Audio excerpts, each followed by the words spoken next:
అందరికీ. సో, ఈరోజు మనం ఈ వీడియోలో ఏం మాట్లాడుకుందామంటే, సో, రీసెంట్‌గా ఏఐకి సంబంధించి ఒక 2 న్యూసెస్ అయితే సో, చాలా బూమ్ అవుతున్నాయి. సో, చాలా మందికి తెలియకపోవచ్చు. సో, దాని గురించి తెలుసుకుందామని అయితే ఈ వీడియో అయితే చేస్తున్నాను. సో, ఏంటంటే ఈ వీడియో ఏఐకి సంబంధించి జాబ్స్ అనమాట ఫస్ట్. సో, దాని గురించి క్లియర్‌గా మాట్లాడుకుందాం. సో, చాలా ఇంట్రెస్టింగ్‌గా ఉంటుంది. సో, క్లియర్ టు క్లియర్ మొత్తం పిన్ టు పిన్ అన్నీ మాట్లాడుకుందాం అనమాట. సో, ఇంకా మన ఛానల్ ఎవరైతే సబ్స్క్రైబ్ చేయలేదో సబ్స్క్రైబ్ చేసుకోండి. అలాగే మన వీడియో ఎవరికి నచ్చితే లైక్ చేసేసుకోండి. ఇంక వీడియోలోకి అయితే వెళ్ళిపోదాం. సో, ఇక్కడ అఫీషియల్‌గా అయితే నేనైతే కొన్ని స్క్రీన్ షాట్స్ తీశాననమాట న్యూస్‌ది. సో, దాన్నైతే మీరైతే చెక్ చేసుకోవచ్చు. సో, ఈ అండర్‌లైన్స్ చూసి మీరైతే కంగారు పడకండి. సో, మీకైతే క్లియర్‌గా ఎక్స్‌ప్లెయిన్ చేస్తాను. సో, ఏంటంటే కొన్ని ఇంపార్టెంట్ పాయింట్స్ అనమాట. సో, అందుకే అండర్‌లైన్ చేశాను. సో, ఫస్ట్ ఈ ఏఐకి సంబంధించి ఇప్పుడు స్టార్టింగ్‌లో జాబ్స్ అయితే చాలా తగ్గాయి. సో, ఏఐకి సంబంధించి తక్కువ ఉండేది. సో, ఏఐ వచ్చిందని చాలా కంపెనీస్ అయితే చాలా జాబ్స్‌ని అయితే తీసేశారు. బట్ ఇప్పుడేం జరుగుతుందంటే సింపుల్‌గా చెప్తా మీకు. సో, ఇప్పుడు మనకు మామూలుగా ఏఐ మనం వాడాలంటే కొన్ని టోకెన్స్ అనేది అవసరం ఉంటుంది. లైక్ టోకెన్స్ ఇక్కడెక్కడో అండర్‌లైన్ చేసినాడు. దీన్నైతే మీరే క్లియర్‌గా చదివారంటే మీకు ఈజీగా అర్థమైపోతుంది. సో, ఇక్కడ గూగుల్ గాని ఇక్కడ చూడొచ్చు.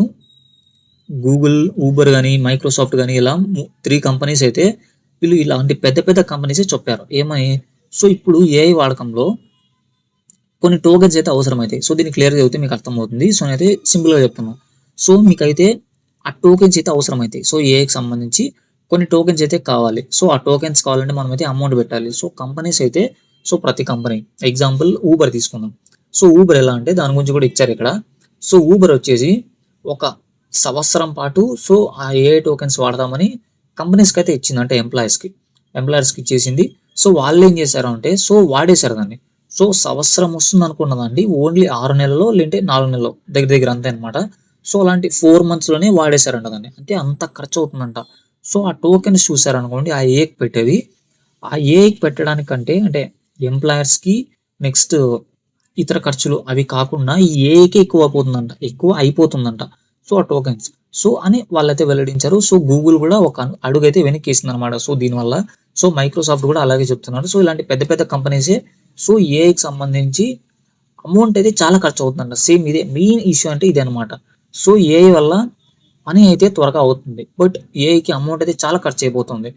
అందుకు అంటే ఈ ఏఐ వాడకం కంటే ముందు హ్యూమన్స్ అంటే మనుషులు మనం ఇంజినీర్స్‌నే తీసుకోవాలని అయితే ఆలోచిస్తున్నారనమాట కంపెనీస్. బట్ ఇది ఎంతవరకు నిజమో ఎంతవరకు అంటే నిజమే. బట్ వాళ్ళు ఎలా ఆలోచిస్తున్నారు అంటే ఏఐనే కంటిన్యూ చేద్దాం అనుకుంటున్నారా? లేదంటే హ్యూమన్స్‌ని మళ్ళీ తీసుకొని వద్దాం అనుకుంటున్నారా? ఎందుకంటే ఇప్పుడు ప్రతి ఒక్క ఎవరన్నా కూడా కంపెనీ చైర్మన్ ఉండొచ్చు, సీఈఓ ఉండొచ్చు. ప్రాఫిట్స్ రావాలని చూస్తారు. ఒక పక్క ప్రాఫిట్స్ వస్తుంటాయి. ఆ ప్రాఫిట్స్ కంటే ఎక్కువ లాస్ కాదు. బట్ అమౌంట్ అయితే ఎక్కువ ఖర్చు అయిపోతుంది అనమాట ఈ టోకెన్స్ సంబంధించి. దీన్నైతే క్లియర్‌గా చదివితే మీకైతే అర్థమవుతుంది. మెయిన్‌గా అయితే ఇదే అనమాట. ఓకే. సో, అందుకు కంపెనీస్ అయితే మళ్ళా ఏఐని అయితే పక్కన పెట్టి హ్యూమన్స్‌ని అయితే హైర్ చేసుకోవాలని అయితే మళ్ళీ అయితే ఆలోచిస్తున్నారు. బట్ ఇదైతే ఖచ్చితంగా జరగచ్చు అనమాట. ఎందుకంటే అమౌంట్ అయితే చాలా ఖర్చు అవుతుంది టోకెన్స్‌కి. ఆ టోకెన్స్ గురించి మీరైతే తెలుసుకోవాలనుకుంటే అయితే ఖర్చులు ఎక్కువ పెరిగిపోతున్నాయి. కోడింగ్ ఇక్కడ అనమాట. కోడింగ్ అయితే చకచకా అయిపోతుందని ఎంప్లాయర్స్ అయితే దీన్నైతే ఎక్కువ వాడడం అయితే మొదలుపెట్టారు. కాబట్టి ఇంజినీర్లు టోకెన్లు తెగ వాడేస్తుండడంతో వారికిచ్చే జీతాల కంటే టోకెన్ల ఖర్చు ఎక్కువైపోయే పరిస్థితి వచ్చిందనమాట. వాళ్ళకిచ్చే జీతాల కంటే ఈ టోకెన్స్‌కి ఎక్కువ అమౌంట్ వచ్చిందనమాట. ఆ పరిస్థితి వచ్చింది. అందుకు ఇంజినీర్లు గాని ఇక్కడ ఇప్పుడు వీళ్ళైతే ఏఐకి టోకెన్స్ ఎక్కువ ఖర్చు అయ్యేది అంటే ఈ పర్స్పెక్టివ్‌లో అనమాట. అంటే ఈ టెక్ రోల్స్‌కి ఇంజినీర్లు గాని, అనలిస్ట్‌లు గాని, లేకపోతే కస్టమర్ సపోర్ట్ గాని, సిబ్బంది ఉద్యోగాలు సేఫ్ అంట. అంటే వీళ్ళ ఉద్యోగాలు సేఫ్ అంట. ఎందుకంటే ఈ ఉద్యోగాలకి టోకెన్స్ అయితే ఎక్కువ ఖర్చు అవుతాయి. అందుకే ఇప్పటికైతే ఈ జాబ్స్ అయితే కొంచెం ఏఐకి సపోర్ట్ తీసుకోదన్నమాట. అంటే ఎందుకంటే ఇప్పుడు ఈ జాబ్స్‌లో ఎక్కువ ఏఐ ఉపయోగిస్తారు కాబట్టి ఈ రోల్స్‌లో మనకైతే టోకెన్స్ అయితే ఎక్కువ ఖర్చు అవుతాయి. ఈ రోల్స్‌ని ఏఐ అయితే పక్కన పెట్టి హ్యూమన్స్ అయితే ఈ రోల్స్‌లో చేసుకుంటారు. ఇప్పటికైతే వీళ్ళైతే సేఫ్. బట్ ఫ్యూచర్‌లో ఏమో చెప్పలేము. చెక్ చేయాలి. బట్ ఇలా అయితే చెప్పారు. బట్ ఇంకా అఫీషియల్ అయితే రాలేదు. ఇక్కడైతే ఇదంతా చదువుకోవచ్చు. దీన్నైతే ఒకసారి మీరైతే స్క్రీన్ షాట్ కూడా తీసుకోవచ్చు. మెయిన్ అయితే వరకు అండర్‌లైన్ చేశాను అనమాట నేను. మెయిన్‌గా ఈ పేరాలో మొత్తం అంతా ఉండేది మీకైతే కొంచెం తగ్గించి చెప్పాను. మెయిన్‌గా అయితే అది. మెయిన్‌గా ఇక్కడ ఏంటంటే ప్రాబ్లమ్ కంపెనీస్‌లో టోకెన్స్. దానికి చాలా ఖర్చు ఎక్కువైపోతుంది. అది. ఏఐతో మన ఉద్యోగాలు వచ్చిన ముప్పేమి లేదు. ఏఐతో ఇప్పుడు మెయిన్ ప్రాబ్లం ఏంటంటే ఇప్పుడు ఏఐ ఒకవేళ ఏఐతో చేపించుకుంటున్నా కూడా దాన్ని మెయింటైన్ చేయడానికి కూడా ఒక రోల్ అయితే కావాలి. ఇప్పుడు అది కరెక్ట్ ఉందా లేదా, ఒకవేళ ఏఐ కూడా ఇప్పుడు మీరు చాట్ జీపీటీ యూస్ చేసినా, జెమినీ యూస్ చేసినా, వేరేది ఎనీ ఎనీ ఏఐ టూల్ కానీ ఎనీ ఏఐ యూస్ చేసినా కూడా అక్కడ క్లియర్గా మెన్షన్ చేసిండాడు. ఇప్పుడు సపోజ్ చాట్ జీపీటీ అనుకోండి, సో ఈ ఏఐ టూల్ అనేది 100% అక్యురేట్గా ఉండదు, మిస్టేక్స్ ఇస్తుంది. సో క్లియర్గా ఇచ్చింటాడు. సో ఈ ఏఐ అనేది మిస్టేక్స్ ఇవ్వచ్చు, సో మీరు ఒకసారి క్రాస్ చెక్ చేసుకోండి అని ఇస్తుంటారు. సో ప్రతి ఒక్కటి రైట్ అవ్వదన్నమాట, ఒక్కొక్కసారి జరగచ్చు చెప్పలేం. సో దాన్ని మెయింటైన్ చేయడానికి కూడా ఒక హ్యూమన్ రోల్ అయితే కావాలి. సో అదనమాట. సో అలా కావాలనుకున్నా కూడా ఆ ఏఐకి అమౌంట్ పెట్టి టోకెన్స్కి, సో మళ్ళీ హ్యూమన్స్ అయితే అది రియల్లీ కొంచెం టఫ్ కాబట్టి, సో అందుకే మళ్ళీ మనకైతే ఎంప్లాయర్స్ని తీసుకోవాలనే కంపెనీస్ అయితే ఆలోచిస్తుంది. సో ఇది ఇంకొకటి కాకోకుండా ఇంకొకటి ఏమంటే, ఆంథ్రోపిక్ వాళ్ళు ఒక ఆర్టికల్ అయితే రిలీజ్ చేశారు. ఆర్టికల్ అంటే ఆర్టికల్ కాదు, ఒక రీసెర్చ్ చేసి ఒకటైతే రిలీజ్ చేశారు. సో దీంట్లో మెయిన్ ఏమంటే, so super star Rajinikanth Robo సినిమాలో చిట్టి తనను అప్గ్రేడ్ చేసుకొని మనుషుల పైన ఎదురు తిరగడానికి సీన్ గుర్తుంది కదా. సో ఆ రోబోలో సీన్ అయితే మీకు గుర్తుంది కదా. సో ఆ సీన్ లాగే సేమ్ ఇప్పుడు అయితే అలా గ్రో అవడానికి అయితే చూస్తుంది అనమాట. సో ఆంథ్రోపిక్ అయితే ఆంథ్రోపిక్ మీకు అందరికీ తెలిసి ఉంది. సో వాళ్ళైతే ఏం చెప్పారంటే, వీళ్ళు ఏఐ టూల్ అయితే బిల్డ్ చేస్తున్నప్పుడు దగ్గర దగ్గర 80% అనమాట ఎక్కడ ఉంది ఐ థింక్. సో దీన్ని చదివేద్దాం ఒకసారి, మీకే అండర్స్టాండ్ అయిపోతుంది.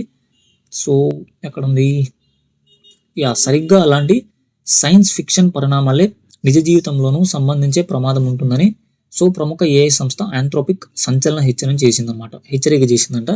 సో ఆర్టిఫిషియల్ ఇంటెలిజెన్స్ సాంకేతిక భవిష్యత్తులో మనుషుల నియంత్రణ దాటిపోయే ముప్పు ఉందని స్పష్టం చేసింది. ఇప్పుడు ఏఐ అయితే మన కంట్రోల్లో ఉంది. ఇప్పుడు ఏఐని మనం కంట్రోల్ చేసుకోవచ్చు అనమాట. ఎందుకంటే ఇంకా ఐ థింక్ మీడియం స్టేజ్లో కానీ లేకపోతే ఒక 60% ఆ స్టేజ్లో ఉంది. సో దాన్ని మనం కంట్రోల్ చేయొచ్చు. బట్ ఇంకొన్ని రోజుల తర్వాత దీన్ని ఇప్పుడు డెవలప్ చేస్తున్నారు ఏఐని. బట్ ఇంకొన్ని రోజుల తర్వాత ఏఐ అయితే ఎలా బిల్డ్ అవుతుందంటే దాన్ని మనం కంట్రోల్ చేయలేమన్నమాట.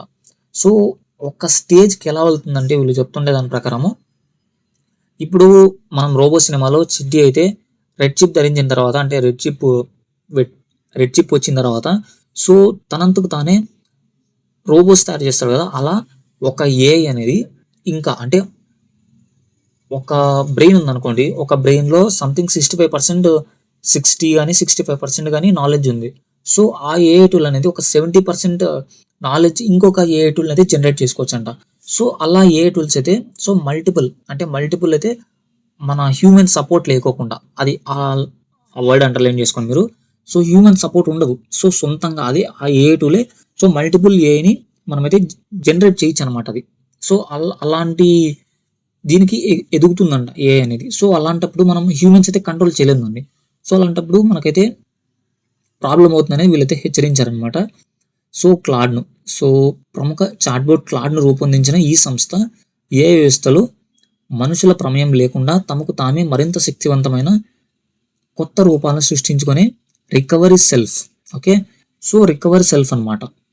సో అంటే తనకు తానే రికవర్ చేసుకోగలదు. సో అలాంటి ఇంప్రూవ్మెంట్ అయితే ఏఐలో అయితే ఉంటుందన్నమాట. అంటే ఫ్యూచర్ ఏఐ ఒకవేళ ఇలాగే డెవలప్ చేసుకున్నారనుకోండి, సో దానికి ఆ స్థాయికి వెళ్ళిపోతుందంట.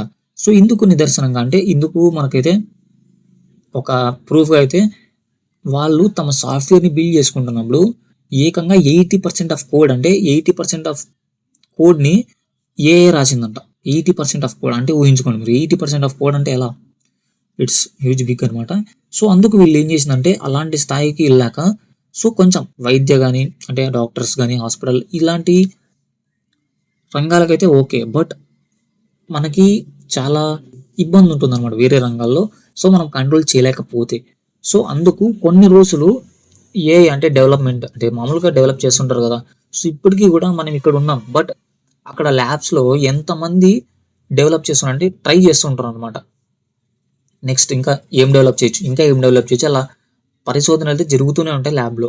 సో అటువంటి దాన్ని కొన్ని రోజులు ఆపండి, ఓకే. పరిశోధన కొన్నాళ్ళ పాటు తాత్కాలికంగా నిలిపివేయాలని ఆంథ్రోపిక్ ప్రతిపాదించిందనమాట. సో అయితే తీవ్రమైన పోటీ ఉన్న ఈ తరుణంలో పరిశోధనలో ఆపడం కష్టం నిపుణులు అంటున్నారు. అంటే ఇప్పుడున్న కాంపిటీషన్లో సో ఆపడం కొద్ది కష్టం అయితే సైంటిస్టులు అయితే చెప్తున్నారంట. బట్ కొంచెం ఏదైతే కొంచెం మనకైతే కష్టం. ఇప్పుడైతే మనకు బాగానే ఉంది, బట్ ఇప్పుడు కూడా చాలామంది అనే కాదు, ఎగ్జాంపుల్ నేను కూడా ఆలోచించడం అయితే చాలా తగ్గించాను అనమాట నేను కూడా. సో అదొకటి. మనం ఆలోచించడం తగ్గించేసాం కాబట్టి సో మొత్తం ఏఐ మీద డిపెండ్ అవుతున్నాం. సో మనకు కొంచెం ప్రాబ్లమే ఫ్యూచర్‌లో మనకు కూడా తెలుసది. బట్ మనం అలవాటు పడిపోయాం ఈ ఏఐకి. So let's see what happen I don't know. So మెయిన్‌గా ఇవి 2. సో ఇదైతే మనకు ఏఐకి సంబంధించి కొంచెం మన ప్రాబ్లమాటిక్‌గా ఉంటుందని ఇదొకటి. ఇంకొకటి ఇదనమాట. సో టోకెన్స్ గురించి. సో అందుకు మనకి కన్క్లూజన్ ఏంటంటే సో ఫ్యూచర్‌లో ఇలాగే టోకెన్స్ రేట్స్ ఇలాగే ఉంటే మనకైతే మళ్ళీ హ్యూమన్స్‌నే తీసుకోవాలి. ఖచ్చితంగా తీసుకుంటారు. ఎందుకంటే దానికి అంత అమౌంట్ అయితే పెట్టలేమనమాట. సో ఇప్పుడు ఎవరైనా ప్రాఫిట్స్ కోసమే చేసేది. ఆ ప్రాఫిట్ వచ్చినా కూడా ఏఐకి ఆ ప్రాఫిట్‌లోంచి చాలా ఇవ్వాలంటే కష్టం. ఇప్పుడు దీనిలో ఇచ్చిన న్యూస్ ప్రకారం ఐ థింక్ ఊబర్ అనుకుంటా. సో ఊబర్ అయితే సో ఒక ఇయర్ పాటు దాన్ని క్రెడిట్స్‌ని అంటే అదే వాడాలి అని ఇస్తే సో 4 మంత్స్‌లోనే అయిపోయాయంట. సో అలా ఉంటుందనమాట. సో అలా అయిపోతే చాలా కష్టమైపోతుంది. సో ఆ టోకెన్స్‌కి చాలా ఎక్కువ ఖర్చయిపోతుందంట. సో అది విషయం. సో ఇలాంటి న్యూస్ కోసం మన ఛానల్ అయితే సబ్స్క్రైబ్ చేసుకోండి. అలాగే మన వీడియోకి నచ్చితే లైక్ చేసేసుకోండి. ఇంకో వీడియోలో కలుసుకుందాం. అందరికీ బాయ్.